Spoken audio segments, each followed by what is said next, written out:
B group থেকে champions ট্রফির semifinal নিশ্চিত করেছে অস্ট্রেলিয়া ও দক্ষিণ আফ্রিকা। কিন্তু দুই দলই এখন পাকিস্তান ছেড়ে চলে এসেছে সংযুক্ত আরব আমিরাতের দুবাইয়ে।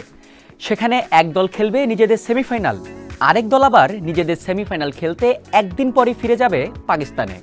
কি অদ্ভুত, তাই না?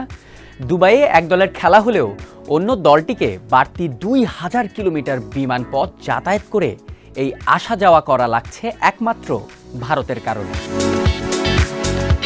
শুধু ভারতের জন্য 4 মার্চ চ্যাম্পিয়ন্স ট্রফির প্রথম সেমিফাইনালটি অনুষ্ঠিত হবে দুবাইয়ে। অর্থাৎ ভারত এ গ্রুপ চ্যাম্পিয়ন হলে তাদের প্রতিপক্ষ হবে B group runners up Australia. আবার Bharat A group runners up হলে তাদের প্রতিপক্ষ হবে বি গ্রুপ চ্যাম্পিয়ন দক্ষিণ আফ্রিকা। কিন্তু মুশকিল হচ্ছে ভারত এ গ্রুপ চ্যাম্পিয়ন হবে নাকি রানার্স আপ হবে তা জানার আগেই নিশ্চিত হয়ে গেছে বি গ্রুপের 2 সেমিফাইনালিস্ট।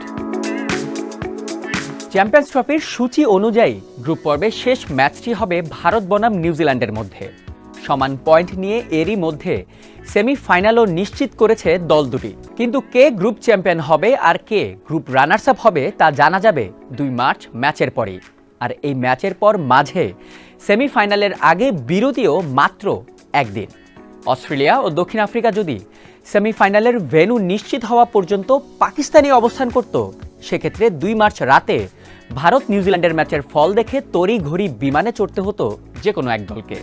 আর দুবাইয়ে পৌঁছে সেমিফাইনালের প্রস্তুতির জন্য সময় পেত মাত্র একদিন। তাই তো প্রস্তুতি ভালো করে নিতে বাড়তি ভ্রমণ করে অস্ট্রেলিয়া ও দক্ষিণ আফ্রিকা 2 দলই চলে আসে দুবাইয়ে। 2 মার্চ রোহিত শর্মারা নিউজিল্যান্ডকে হারালে 4 মার্চের প্রথম সেমি খেলতে দুবাই থেকে যাবে অস্ট্রেলিয়া। আর একবেলা অনুশীলন করে কিউইদের নিয়ে লাহোরে চলে আসবে দক্ষিণ আফ্রিকা। সেখানে 5 মার্চের দ্বিতীয় সেমিতে মুখোমুখি হবে এই 2 দল। কিন্তু রোহিতরা কিউইদের কাছে হারলে দক্ষিণ আফ্রিকা আবার থেকে যাবে দুবাইয়ে। তখন নিউজিল্যান্ডকে নিয়ে লাহোরে ফিরবে অস্ট্রেলিয়া।